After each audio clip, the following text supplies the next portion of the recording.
Matthew 18, verses 15 through 20. If your brother or sister sins, go and point out their fault just between the two of you. If they listen to you, you have won them over. But if they will not listen, take one or two others along, so that every matter may be established by the testimony of 2 or 3 witnesses. If they still refuse to listen, tell it to the church. If they refuse to listen even to the church, treat them as you would a pagan or a tax collector. Truly, I tell you, whatever you bind on earth will be bound in heaven, and whatever you loose on earth will be loosed in heaven. Again, truly I tell you that if 2 of you on earth agree about anything they ask for, it will be done for them by my Father in heaven. For where 2 or 3 gather in my name, there am I with them. Is everybody here familiar with deadlines? Anybody face any deadlines this week? Yeah, every day. Teachers, how did it go the first week? How'd you? Yeah, deadlines met. Okay, first week of deadlines met. There are all kinds of deadlines we face, whether it's school or whether it's work or whether it's sports. That 2-minute drill, the last part, the most exciting part of the game. For me, writing a new sermon each week has all kinds of deadlines to it. There's the deadline to pick the scriptures by Monday morning, which I usually do. Just ask Judy about how good I am at some of these deadlines. Usually. And then read up on the passages, then outline the basic idea, then eventually sit down and write it until it comes together. Usually Saturday. Sometimes I get it done earlier. But I like agonizing through the whole process. So I usually take up the max time. Judy usually gets the slides fairly late on Saturday. This week was a special deadline though. I've been in the process of opening a new program at St. James. It's a fitness studio that you can see. It's in the back room behind the fellowship hall. We're going to run it as a church program. It's got indoor cycling bikes, instructors. I got a good sound system back there, the works. But I'm amazed at how much time it has taken me to set up for the first day. I worked longer hours on my day off on Friday than I did any other day. Well, this is how it started. This is how the idea came about. For several years, I've been an indoor cycling instructor at several gyms in the area. I've worked at a private gym, the Niagara Falls Y, and World Gym on Military Road. It's a job that I've come to love, and as my clients have gotten to know me, they've become like a third congregation to me. I've done pastoral counseling with them, funerals for them, prayers. On Friday, one person even sent me pictures of his newborn son. This past spring, the gym that I was working for, doing most of my classes at, was bought out. And the new company decided to lay all of us cycling instructors off and discontinue the program. And so I was at a crossroads. I was trying to think what God really wanted me to do at this point. I had been very busy with the 2 churches. Sometimes it's been a little overwhelming, to be honest, to be pastor of 2 churches. It might have been a good point to just let the indoor cycling thing kind of fade off into the sunset. But at the same time, indoor cycling has been a good thing for me. It's part of the reason I lost so much weight a few years ago. And without it, I've seen the pounds kind of slowly come back on, even with running. I've also come to believe that God has used me to be a pastor to people who would otherwise never set foot in a church. And so that's when I got the idea to have a few trainers come in with me, and we asked Rose at Little Wonders, and we asked the St. James trustees if we could have this room, and they took a chance, and they said yes through December. So we're going to try it through December and see what happens. So I'll be tomorrow, 5 a.m. I'll be here teaching, and I can't wait. Can't wait to bring church to people who don't have a church, who would never set foot in a church. And I think that's an exciting thing for our church as we continue to be the church in all kinds of different ways, out-of-the-box ways that didn't used to be the way the church thought of itself. But deadlines are crazy. They really are. When you're trying to get something done, I need to open tomorrow, and working towards that deadline is very stressful. You got to make sure that you're ready, because time is short. The idea of time as a deadline is something that was on Paul's mind as he wrote our scripture today from Romans chapter 13 this morning. As in our passage last week, if you notice, he lists a bunch of things, a bunch of commandments from the Ten Commandments that we ought to be about as Christians. He says, let no debt remain outstanding except the continuing debt to love one another. Whoever loves others has fulfilled the law.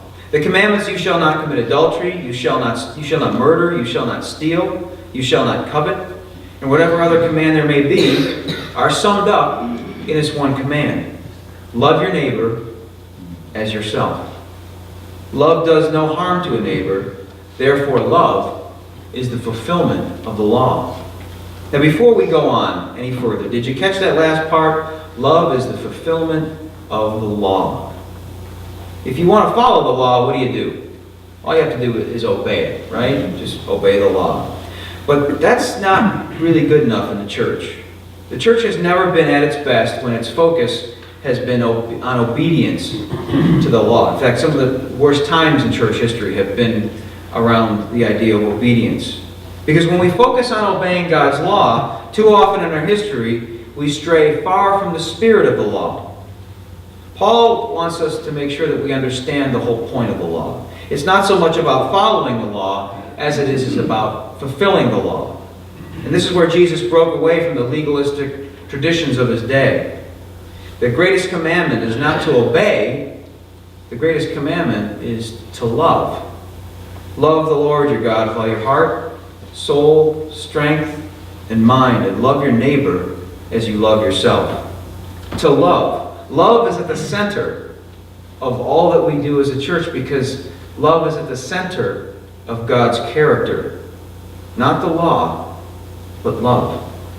So Paul tells us to do all these things, but to remember why we do them, the spirit of why we do them. We do these things because we love people. We love our neighbor as we love ourselves. The whole idea of the law starts and ends with love, and when we forget that, we stray from the spirit of the law. And here's the reason, says Paul. Take a look at verse 11 with me. And do this, he says, understanding the present time. The hour has already come for you to wake up from your slumber, because our salvation is nearer now than when we first believed. So if you're sleeping right now, wake up from your slumber. The night is nearly over, the day is almost here.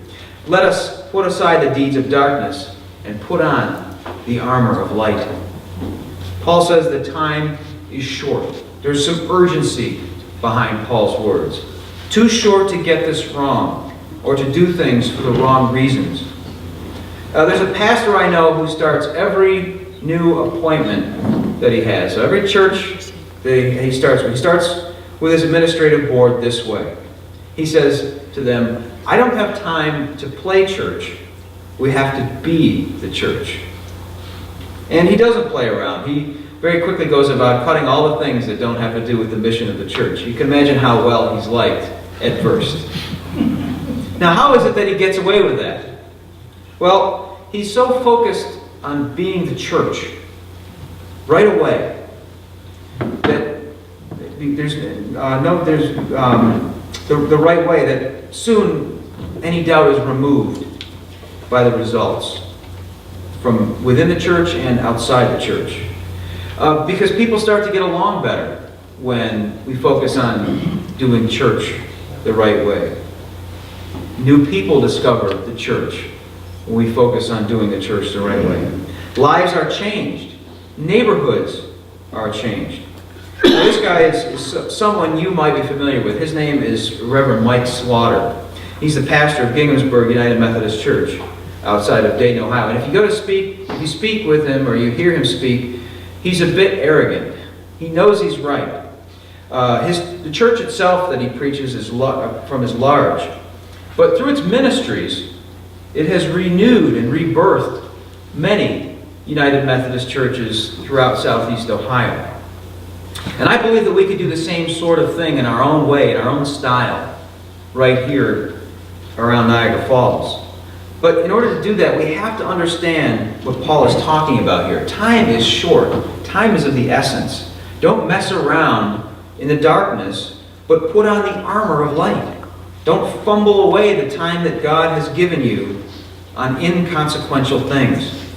Every decision matters, and how we come to make those decisions matters.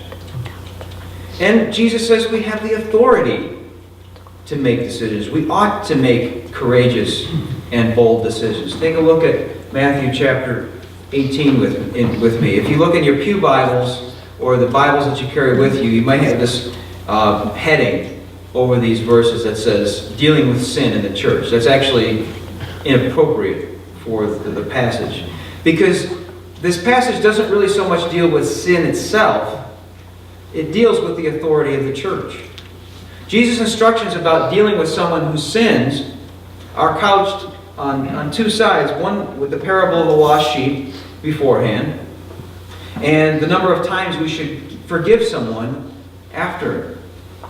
When someone wrongs you, Jesus says, we should do all we can, all in our power, to reconcile with that person.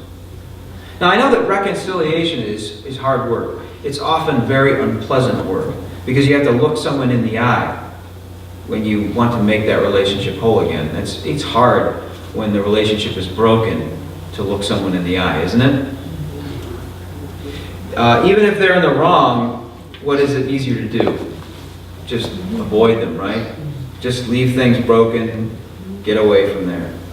And plenty of people do that. In fact, when you think about the whole way we do church today in America, that's based on avoidance, right? Rather than reconciliation. Because what happens when things get a little unpleasant in the church? What do? We just go church shopping somewhere else. Time is too short to do that. Avoiding the hard work of reconciliation has really done more harm than it has good. Because as people have kind of left churches to look for greener pastures, the overall condition of the church today in America is weaker than it's ever been before. And if you look at the way we bond together as a community and as a nation, those bonds are weaker than they've been in a long time, aren't they? And the reason is because we have a tough time facing the unpleasant task sometimes of reconciliation. But when we don't do that hard work, we miss out on the blessing of bringing people together again. And that's what the church is all about. We don't like to upset the apple cart. We'd rather just kind of disappear, right? But time is too short to do that.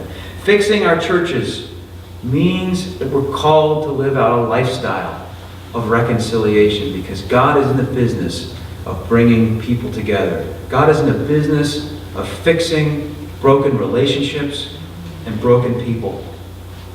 Love and forgiveness, even when it's hard, as it so often is. But Jesus says we often get so hung up in the small matters, right, that we miss the big picture of what reconciliation is all about. We major in the minors and minor in the majors all too often. Jesus makes this remark. He says in Matthew 18 through 20, "Truly I tell you, whatever you bind on earth will be bound in heaven. And whatever you loose on earth will be loosed in heaven. Again, truly I tell you that if two of you are on earth agree about anything they ask for, it will be done for them by my Father in heaven. For where two or three are gathered in my name, there I am with them." Now Jesus tells us in the church that we have this amazing authority that comes directly from heaven. Whatever you bind here will be bound in heaven. Whatever you loose here will be loosed in heaven. So why is reconciliation so important? It's important because we need to come together to agree. We need to agree. Because when we agree, God's power is unleashed. Even when just 2 or 3 people agree on something, God's power is unleashed on earth. We can ask God for anything. If we could just come together and agree on things, right?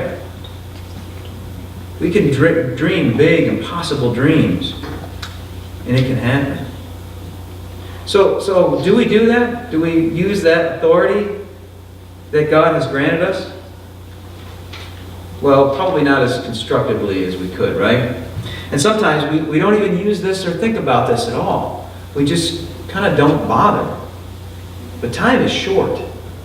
Let's use this incredible resource for the good that Jesus intended when he granted us this power.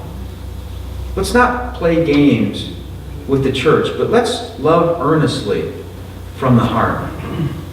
I mean, where would you rather be than in a family that loves you and supports you and deeply accepts you and looks out for your best interest? Where would you rather be than a place that loves you and has your back?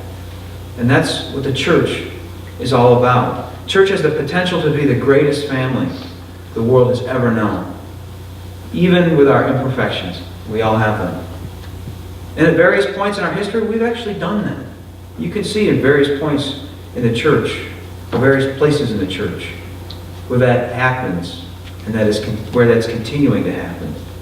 Because the church bears the message of a life-changing gospel of Jesus Christ, and we can make a real difference in people's lives. But time is short, and all of us have a deadline in the end, don't we? So we need to make the most of every day. Let's begin by loving each other deeply, by committing to the hard work of reconciliation. And let's ask God for big things. Let's shoot for big things. We've done it before. We can keep doing it. We don't need to settle for less than what God has promised us. So I encourage you to beat your own deadline and to live for more each day.